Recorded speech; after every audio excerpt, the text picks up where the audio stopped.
भारत के पूर्व में करीब 5,000 किलोमीटर दूर एक देश है साउथ कोरिया, जहां बीटीएस जैसा वर्ल्ड फेमस बैंड और सैमसंग जैसी कई कंपनियां हैं। 3 दिसंबर 2024 की रात 10:23 पर वहां के राष्ट्रपति यून सुक योल ने अचानक देश में मार्शल लॉ यानी इमरजेंसी लगा दी।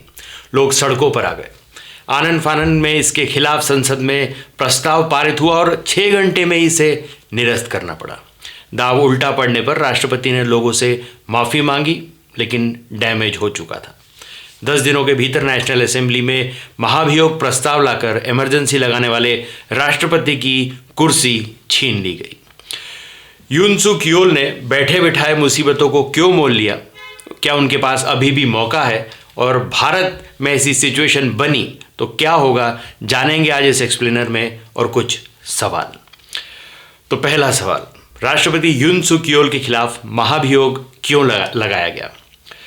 साउथ कोरिया के राष्ट्रपति को महाभियोग के जरिए हटाए जाने के पीछे 2 बड़ी वजह हैं। पहला, उन्होंने देश में मार्शल लॉ लगाया। इसका ऐलान करते हुए यून ने कहा कि विपक्ष नॉर्थ कोरिया के साथ सहानुभूति रखता है और देश विरोधी गतिविधियों में शामिल है। इससे देश को बचाने के लिए वे मार्शल लॉ लगाने की घोषणा कर रहे हैं। दूसरा, 2022 में राष्ट्रपति चुनाव जीतने के बाद यून ने तानाशाही शुरू कर दी। राष्ट्रपति रहते हुए उनका नाम कई घोटालों में सामने आया। मतदान के बाद विपक्षी डेमोक्रेटिक पार्टी के नेता पार्क चान डे ने कहा कि आज का महाभियोग लोगों की महान जीत है। अब दूसरा सवाल, राष्ट्रपति यून ने मार्शल लॉ क्यों लगाया था? इसके लिए पहले साउथ कोरिया के पॉलिटिकल सिस्टम को थोड़ा सा समझते हैं। वहाँ राष्ट्रपति सरकार का प्रमुख होता है। 5 साल के लिए सीधे जनता अपना राष्ट्रपति चुनती है। नेशनल असेंबली के लिए अलग से हर 4 साल में चुनाव होते हैं। 2022 में यून मामूली अंतर से जीतकर राष्ट्रपति बने।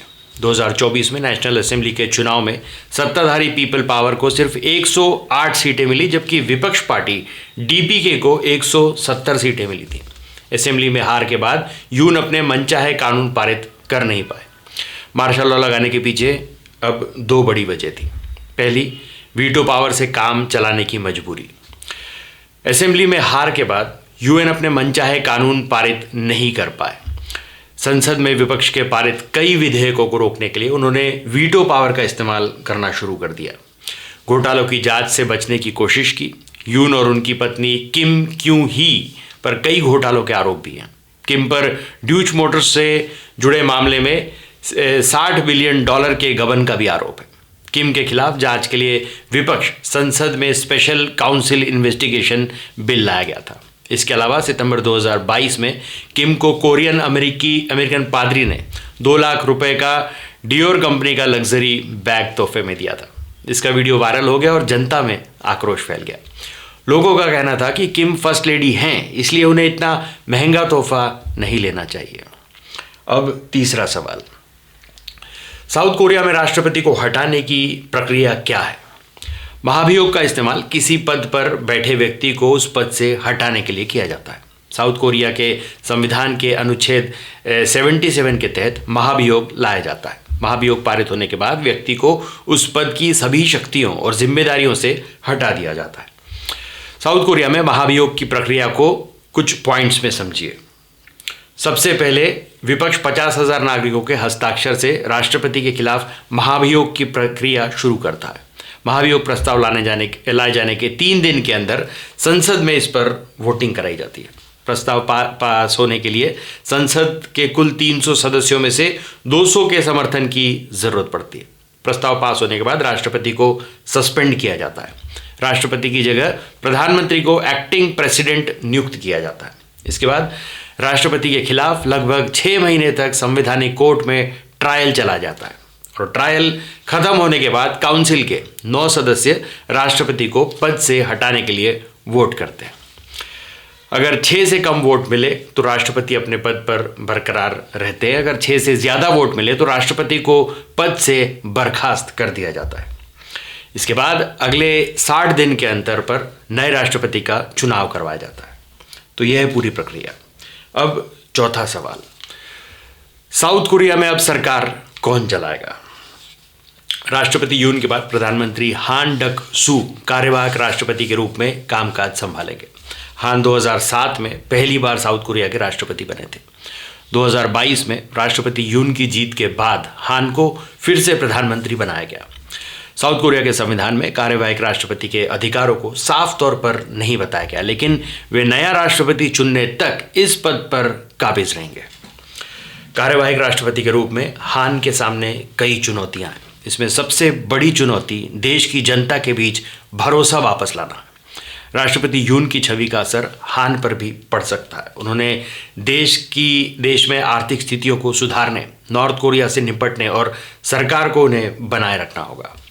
अब 5वां सवाल, क्या राष्ट्रपति यून देश छोड़कर भाग सकते हैं?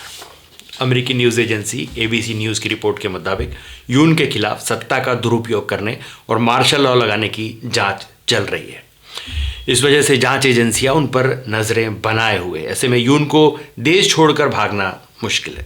9 दिसंबर को साउथ कोरिया के न्याय मंत्रालय ने राष्ट्रपति यून के देश छोड़ने पर बैन लगा दिया, जिससे वो लीगल तरीके से देश छोड़कर भाग नहीं सकते।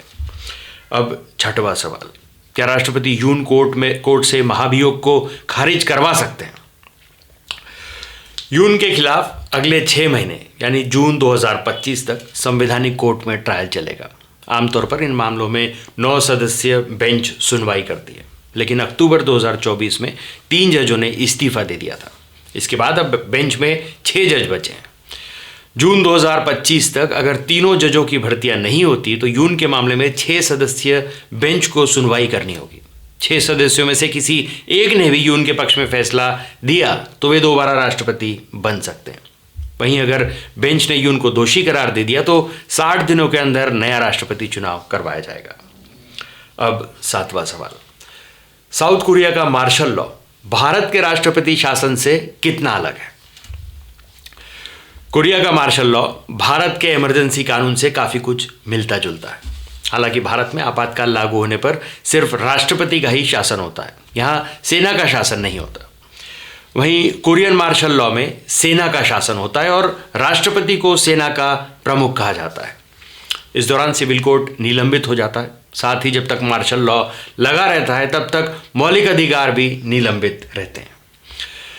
साउथ कोरिया के संविधान के अनुच्छेद 77 के मुताबिक राष्ट्रपति देश में वॉर, आर्म्ड कॉन्फ्लिक्ट या राष्ट्रीय आपातकाल की स्थिति में मार्शल लॉ लगा सकते हैं। इसमें सैन्य बल को इकट्ठा कर सार्वजनिक सुरक्षा और व्यवस्था बनाए रखने के आदेश दिए जाते हैं।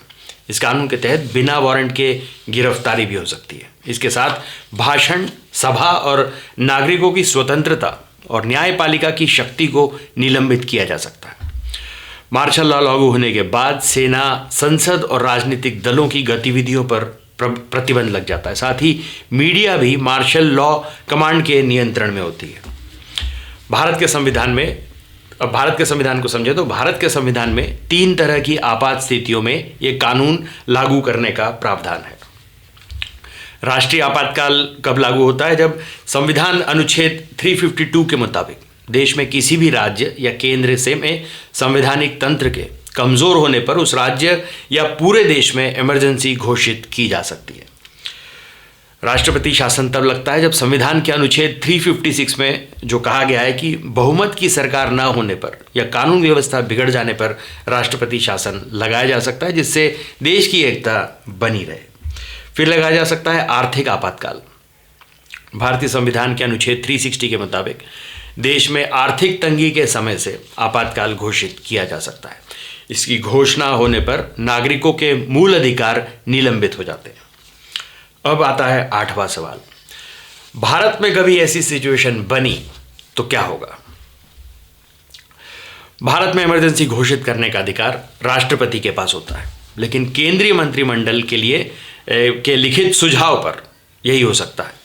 भारत में सिर्फ एक बार 1975 में इमरजेंसी लगाई गई थी। उस वक्त देश में इंदिरा गांधी की सरकार थी। तब लिखित स्वीकृति का प्रावधान नहीं था। 21 महीने की इमरजेंसी के बाद हुए चुनाव में जनता पार्टी जीती तो वो 44th संविधान संशोधन में ये प्रावधान ये वाला जोड़ा गया। इमरजेंसी घोषित होने के बाद इसे संसद के दोनों सदनों के पास करवाना भी जरूरी था। अगर आपातकाल के प्रस्ताव को किसी भी सदन में बहुमत नहीं मिल पाता तो घोषित आपातकाल अपने आप निरस्त हो जाएगा। भारत में इमरजेंसी लगाने के फैसले को सुप्रीम कोर्ट में भी चुनौती दी जा सकती है। अब 9वां सवाल, क्या राष्ट्रपति यून के हटने से साउथ कोरिया और भारत के रिश्तों पर असर पड़ेगा? इस पर JNU के रिटायर्ड प्रोफेसर और फॉरेन एक्सपर्ट A.K. पाशा के मुताबिक राष्ट्रपति यून के जाने से भारत और साउथ कोरिया के रिश्तों पर कोई बुरा असर नहीं पड़ेगा। JNU के प्रोफेसर स्वर्ण सिंह एक इंटरव्यू में कहते हैं, भारत और साउथ कोरिया के बीच 27-28 बिलियन डॉलर का ट्रेड होता है। साउथ कोरिया भारत का बड़ा इन्वेस्टर है। इसका भारत के कंज्यूमर प्रोडक्ट और मार्केट में बड़ा इम्पैक्ट है। इसके चलते भारत साउथ कोरिया में हो रहे राजनीतिक बदलाव पर नज़र बनाए रखेगा। साउथ कोरिया में अगले 6 से 8 महीनों में नए राष्ट्रपति का चुनाव होना है। अब 10वां सवाल, क्या पहले भी साउथ कोरिया में राष्ट्रपति के खिलाफ महाभियोग लाया गया था? साउथ कोरिया में इससे पहले 3 बार महाभियोग लाया गया। इसमें एक बार राष्ट्रपति को पद से हटा दिया गया और एक बार कोर्ट ने राष्ट्रपति को बहाल किया था। 2024 में राष्ट्रपति यून के ही खिलाफ महाभियोग लाया गया था। इस दौरान प्रस्ताव के पक्ष में 192 वोट्स पड़े थे। 2/3 वोट न होने के कारण प्रस्ताव पास नहीं हो पाया था और गिर गया था। 2016 में कोरियन संसद में तत्कालीन राष्ट्रपति पार्क ग्यून हे के खिलाफ महाभियोग प्रस्ताव लाया गया था। इस प्रस्ताव के पक्ष में 234 वोट पड़े थे और ये पास हो गया था। इसके बाद कोर्ट में 6 महीने तक ट्रायल चला। इस ट्रायल के बाद 9 जजों की बेंच ने महाभियोग प्रस्ताव के पक्ष में फैसला दिया था और 2 महीने में नए राष्ट्रपति चुनाव करवाए गए थे। 2024 में रो म्यू ह्यून के खिलाफ महाभियोग लाया गया था, जो संसद में पास हो गया था, लेकिन कोर्ट ने इसे खारिज कर दिया था। इसके बाद रो म्यू ह्यून राष्ट्रपति पद पर दोबारा काबिज हो गए थे। तो आज के इस एक्सप्लेनर वीडियो में इतना ही। तब तक के लिए हंसते रहें, मुस्कुराते रहें, स्वस्थ रहें, व्यस्त रहें और मस्त रहें। और जी हाँ, चैनल को भी ज़रूर सब्सक्राइब करें। धन्यवाद।